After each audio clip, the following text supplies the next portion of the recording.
Once someone asked Jiddu Krishnamurti, why does sex play such an important part in each one's life in this world? Jiddu Krishnamurti, there is a particular philosophy, especially in India, called Tantra, part of which encourages sex. They say through sex you reach nirvana. It is encouraged so that you go beyond it and you never do. Why has sex become so important in our life? It has been so, not only in the present period, but always. Why has sex been so deeply embedded in man? Apart from producing children, I am not talking of that. Why? Probably it is the greatest pleasure a human being has. Demanding that pleasure, all kinds of complications arise. Volumes have been written with explanations of the psychological complications, but the authors have never asked the question as to why human beings have made these things so extremely important in their lives. Our life is in a turmoil. It is a constant struggle with nothing original, nothing creative. I am using the word creative very carefully. The painter, the architect, the wood carver, he may say he is creative. The woman who bakes bread in the kitchen is said to be creative, and sex, they say, is also creative. So, what is it to be creative? The painters, the musicians, and the Indian singers, with their devotion, say that theirs is the act of creation. Is it? You have accepted Picasso as a great painter, a great creator, putting one nose on three faces, or whatever he does. I am not denying it or being derogatory. I am just pointing it out that what is called creation. But is all creativeness, or is creativeness something totally different? You are seeing the expression of creativeness in a painting, in a poem, in prose, in a statue, in music. It is expressed according to a man's talent, his capacity, great or small.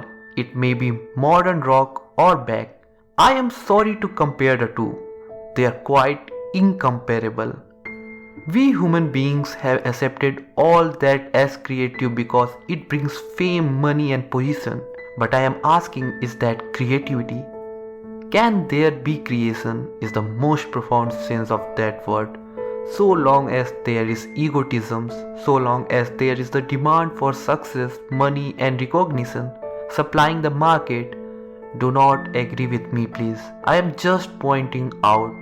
I am not saying I know creativity and you do not. I am not saying that. I am saying we never question these things. I say there is a state where there is creation in which there is no shadow of self. That is real creation. It does not need expression. It does not need self-fulfillment. It is creation. Perhaps sex is felt to be creative and has become important because everything around us is circumscribed. The job, the office, going to the church, following some philosophers, some guru, all that has deprived us of freedom, and further, we are not free from our knowledge. It is always with us, the past. So we are deprived of freedom outwardly and inwardly. For generation upon generation, we have been told what to do. And the reaction to that is, I will do what I want, which is also limited based on pleasure, on desire, on capacity. So where there is no freedom, either outwardly or inwardly, especially inwardly, we have only one thing left, and that is called sex. Why do we give it importance? Do you give equal importance to being free from fear? No. Do you give equal energy, vitality and thought to end sorrow? No. Why? Why only to sex? Because that is the easiest thing to hand. The other demands all your energy, which can only come when you are free. So naturally, human beings throughout the world have given this thing tremendous importance in life. And when you give something which is only one part of life tremendous importance, you are destroying yourself. Life is whole, not just one part. If you give importance to the whole, then sex becomes more or less unimportant. The monks and all those who have been denied sex have turned their energy to God, but the thing is boiling in them.